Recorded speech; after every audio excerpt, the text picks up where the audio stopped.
So you know property is a great investment, but how do you actually make buy-to-let work for you?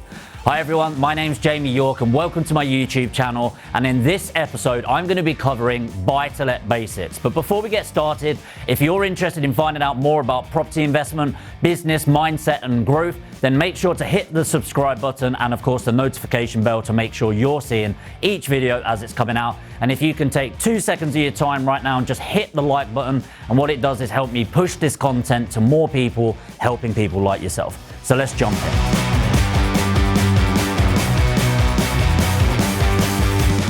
Okay, so let's quick fire through this and let's kick off with what is a BTL. A BTL, or a buy-to-let, is when you are purchasing a property with the sole purpose of turning that liability into an asset. And the idea is you're going to buy this property, either rent it out as it is or refurbish it and let it out so that somebody else is paying you rent to live in your property. And if you're doing it right, you're going to make a really good profit over the long term. Number 2 thing we need to cover is mortgages. So what is a mortgage? Well, the great thing about investing in property over a lot of other asset classes is the ability to leverage other people's money. And I'm not talking about private investors here.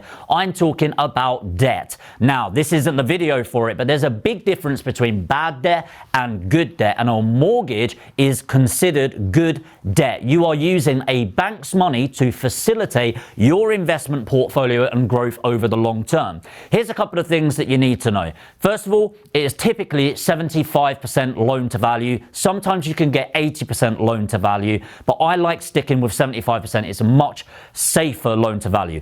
By the way, loan to value, or LTV, as you might see it, is how much the bank is willing to give you compared to the value. An easy example is if there is a £100,000 property, the bank will put in 75%, 75,000 of that, and you will need to find the other £25,000 from somewhere else. Number 2 is there are interest only and repayment mortgages. Now, when you buy your own home, a majority of your home that you live in, the mortgage is a repayment. What that means is you pay an interest, and whilst you're paying that interest, you're chipping away at your prices, okay? So let's say you're paying £1,000 a month over 25 years. If you look at the first 5 years, almost all of that money is interest that you're paying because you've borrowed however much money it is, but you're also chipping away £100, £150. And as time goes on, by the end, you're still paying £1,000 a month in the last 5 years of that mortgage. But what you're doing now is most of it is paying off the capital. With buy-to-let mortgages, a majority of them are interest only. This is good, by the way, but what it means is you're not chipping away at the mortgage. So if you owe $75,000 today, in 25 years, if you've got a 25-year mortgage, you still owe £75,000. Okay, so you haven't chipped away at that over the period. But the reason this is good is with it being interest only, you're looking at the yield and the return on capital, so you're making profit as you're going along. And as prices increase, which on average since the Doomsday Book in 1086, the property prices have doubled every 10 years on average. And so what's going to happen is whilst the interest or the level of debt stays the same, the value of the property has gone higher. So what typically happens in 10, 15 years is you just keep on refinancing, getting free money.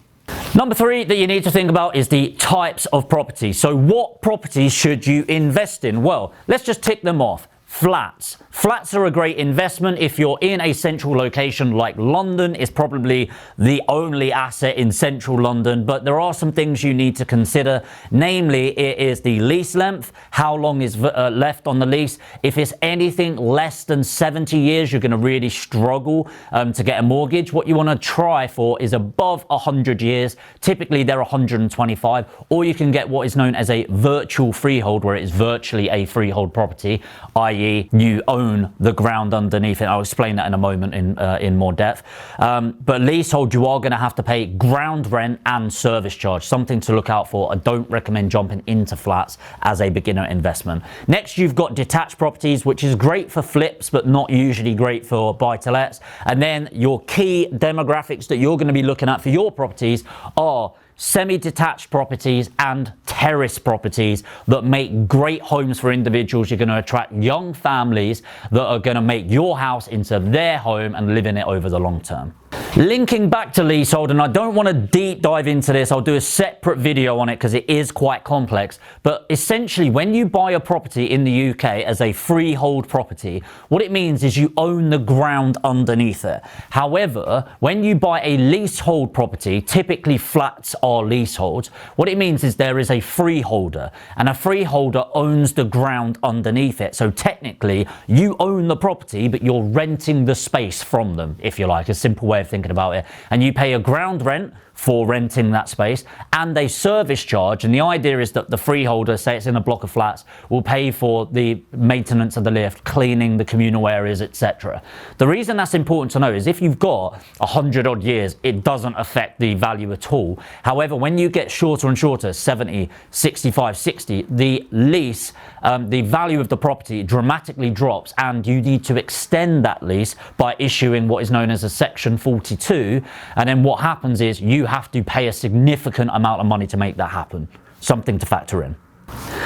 Okay, the next one is costs to be aware of that most people miss. And these are very basic, but something to factor in. First of all, are your legal fees. And when I'm saying legal fees, obviously you pay a solicitor. But what you need to think about is when they say, oh yeah, £700 plus disbursements, what are those disbursements? Well, you're going to have searches. And this is really important because searches can cost a couple of £100 to get, which are the basic searches. Some solicitors will put a significant markup on that. I know some people charging £400 plus for searches, and what searches are is just finding out about the area, some council searches, some information on the property, etc.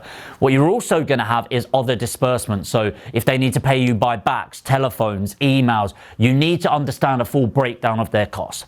Next is the mortgage cost, just something to factor in. A lot of people try to get the cheapest mortgage, but actually with buy-to-let, especially if you are buying, refurbishing and then going to be refinancing the property, you need to look at early redemption charges. Linked to that is your mortgage broker cost. Do they charge you up front, and what's their proc fee? Proc fee is what they're going to be getting paid on the back end. It's absolutely fine. I love people earning money. I'm not trying to stop that, but it's good to understand how much cost is actually being associated, because you're the one that will eventually pay for that. And the big one that people forget with buy-to-let is stamp duty. If this is your first property that you're buying, it's still an investment property, which means you pay an additional 3%. So most properties are going to be between 100 and 150,000, which you wouldn't usually pay stamp duty on. But if you've got £150,000 buy-to-let property, you are going to pay £4,500. Something to be aware of and factor in your prices before you put in the offer. Next is types of tenants. There are different types of tenants, and there's three that you namely need to be aware of, especially if you are getting a mortgage. And this can be broken down into working tenants, LHA tenants, and HMO tenants. Let's break them down. First of all, working tenants and LHA tenants. LHA is local housing allowance, okay? They are claiming benefits, and the council is paying for a majority of their rent. They used to be called DSS tenants. It's now called LHA. So if you hear somebody saying DSS, it's because they've been in property for a while and they're still in that mindset. I personally have had much better LHA tenants than working tenants. So please get out of your head any stigma you have around it. And the reason I'm saying that is I talk to a lot of investors that are like, oh no, I don't want benefit tenants. I don't want LHA. They're some of my best tenants. They look after the property really well. They're not expecting the world from me. They look after it, do little basic repairs themselves, and they tend to stay there a lot longer in my experience. I think it's down to the person rather than the situation that they're in. So just factor that in. You know, we all go through times where lose a job, etc. The reason I'm mentioning it though is I have a couple of properties in some areas where specifically the mortgage that I've got on it stipulates that I cannot rent it to an LHA. My personal opinion is they can jog on, right? But it's their prerogative and it's them lending me the money, and ultimately I need to follow that. So just be aware of it. Finally, HMO tenants. If you don't know what HMO is, it is a house of multiple occupancy. This is where there's 3 or more unrelated parties living in the same property together under different ASTs. An AST is an assured short hold tenancy. It's a tenancy agreement that is typically 12 months long, up to 3 years long, and you are going to give it to your tenants. But a lot of mortgages, if you have them under the same AST, you can have a few people living in your property. The Mortgage Works is usually quite good for this as a lender, but as a general rule, you cannot rent out a overall HMO, house of multiple occupancy, on a buy-to-let mortgage. Next thing to factor in that I should have said in the cost, but I want to keep it separate, is cost of an agent. I've done a video already on should you have a lettings agent managing it. And if you're looking to actively build a portfolio, the most important thing to you isn't actually the money, but your time that you're using. And you want to leverage other people's time, but it's something that people don't factor in as much, okay? So easily you should be factoring in 10% plus VAT of your gross amount, i.e. if you have £1,000 rent, you need to factor in £100 plus VAT, £120 coming off the top of that, and factor in your return on capital or your return on investment based on the net return. Two more things I want to cover, and number one is the area. Okay, so do not buy a great house in a shoddy area. Buy a shoddy house in a great area. You can always change the property. Remember that. It could literally be a piece of grass there. As long as it's got enough space, you can make it into something magnificent. But the one thing you have no control over is the area that it's in. Okay, a lot of people, when they're starting out, will buy like 30 grand houses in the middle of nowhere, not being able to make any money. They get trashed. You can imagine the types of tenants it's drawing in, the properties I'm talking about. Whereas if you've got a great area but a crap property, you can go in and add value to that, create an amazing home, and over the long term you'll thank yourself for putting in the extra money, because the capital growth in those areas explode over the long term. So just remember, crap house, great area.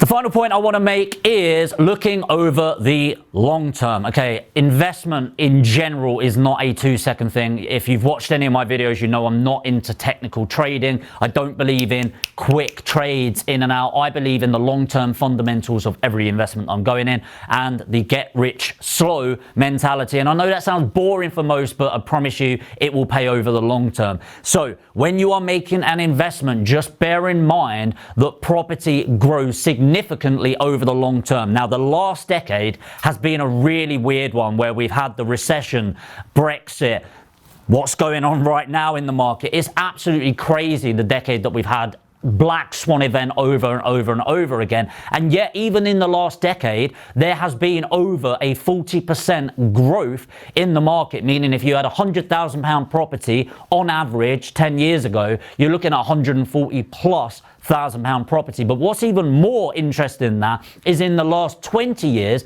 there has been over a 200% increase in values, which means your 100,000, 200% over, would be a £300,000 property in the last decade. Is that representative of everywhere? No, it's an average across the UK. But if you even went up 40% over a 10-year period on top of your rental returns, hopefully you'd be as happy as I would be.